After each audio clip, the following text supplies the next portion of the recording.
Hi, first graders and first grade parents. Miss Pagan here. Today is Tuesday. We're going to talk about what we're going to do for writing today. Yesterday, students started a narrative writing, imagining that they were a bird for a day. They got to draw a picture and come up with a topic sentence and their first detail. Today, students are going to be finishing their writing. They're going to get to think about their second detail, their third detail, and finally wrap up with a conclusion. So make sure you have out all of your materials that you're going to need to write with today so that we can go ahead and get started with detail number 2. Yesterday, for the topic sentence, students got to come up with an adjective that would describe what it would be like to be a bird for the day. Their first detail described something that they would plan to do for that day.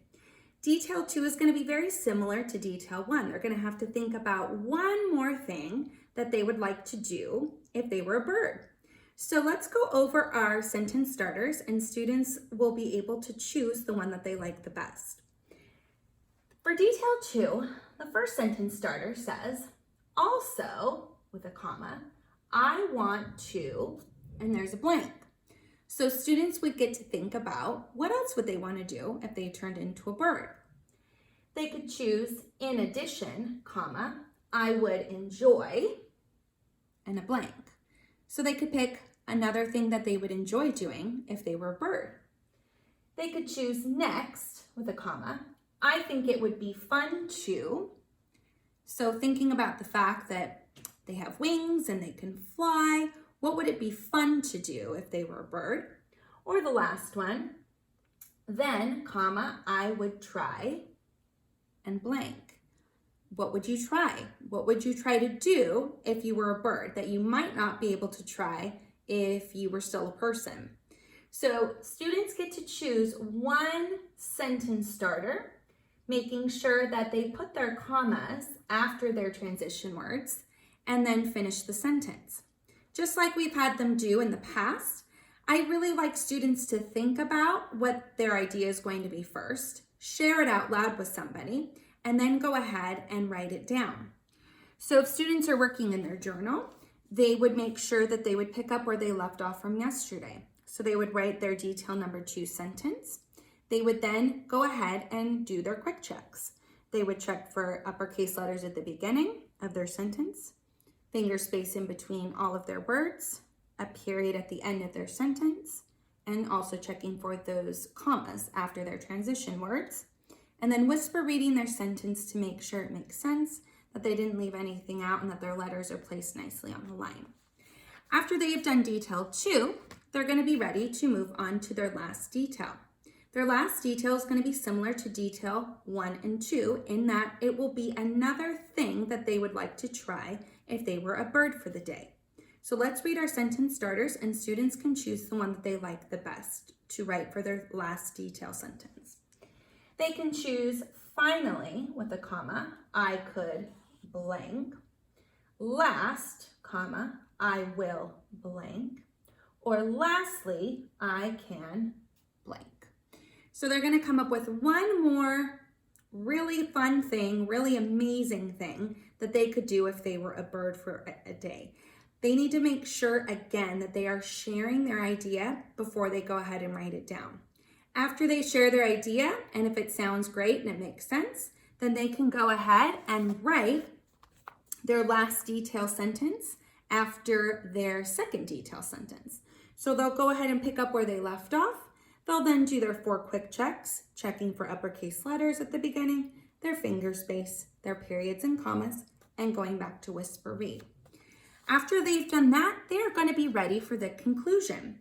Just like with the opinion writing and the informational writing, we like to think of narrative writing also kind of like a sandwich, with your topic sentence and your conclusion sentence closely trying to mirror each other, and the details in the middle are kind of like the filling. So the conclusion is going to kind of go right back to the topic sentence. So whichever adjective that they chose to put in their topic sentence, it'll then be repeated in the conclusion. Just, it's going to sound a little bit different than the topic sentence, but still having the same idea. So here's the conclusion sentence starter. It says, I am going to have a blank day being a bird. So this is where students get to go back and read their topic sentence to see which adjective that they chose. They can then take that adjective and plug it right back into their conclusion sentence so that, again, the topic sentence and the conclusion are somewhat connected.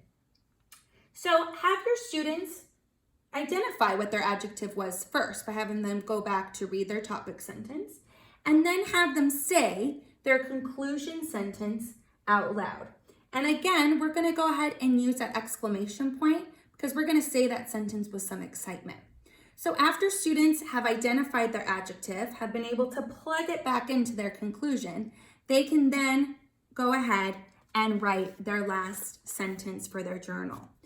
After they go ahead and write it, they're going to make sure that they check for their uppercase letters, their finger space, their punctuation, and whisper read. Now, what we always do at the end of 2 days worth of journal is make sure that students go back up to the top and read their topic sentence all the way back down through the conclusion.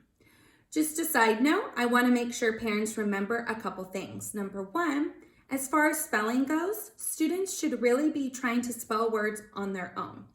They should really be spelling the kindergarten and first grade sight words correctly on their own, since they have access to those on their sight word cards, and those are words that we practiced this year. If they need some help spelling those words, that's fine. But we want to make sure that any other words that students are writing in their sentences, that they're using their own sounds and spelling them how they think they should be spelled, using the spelling rules that we have practiced this year. If students make a mistake with their spelling, we just leave it. It's not a big deal. We can help students by helping them figure out the sounds in words, but really correcting their spelling is not what we want to do at this point. We want to make sure that they are doing the best that they can using the sounds that they know. So that's just a side note as we go forward with our journal writing for the rest of the year. So I hope you and your student have really enjoyed the writing so far this week. If you have any other questions, don't hesitate to reach out to me or your child's teacher. Happy writing!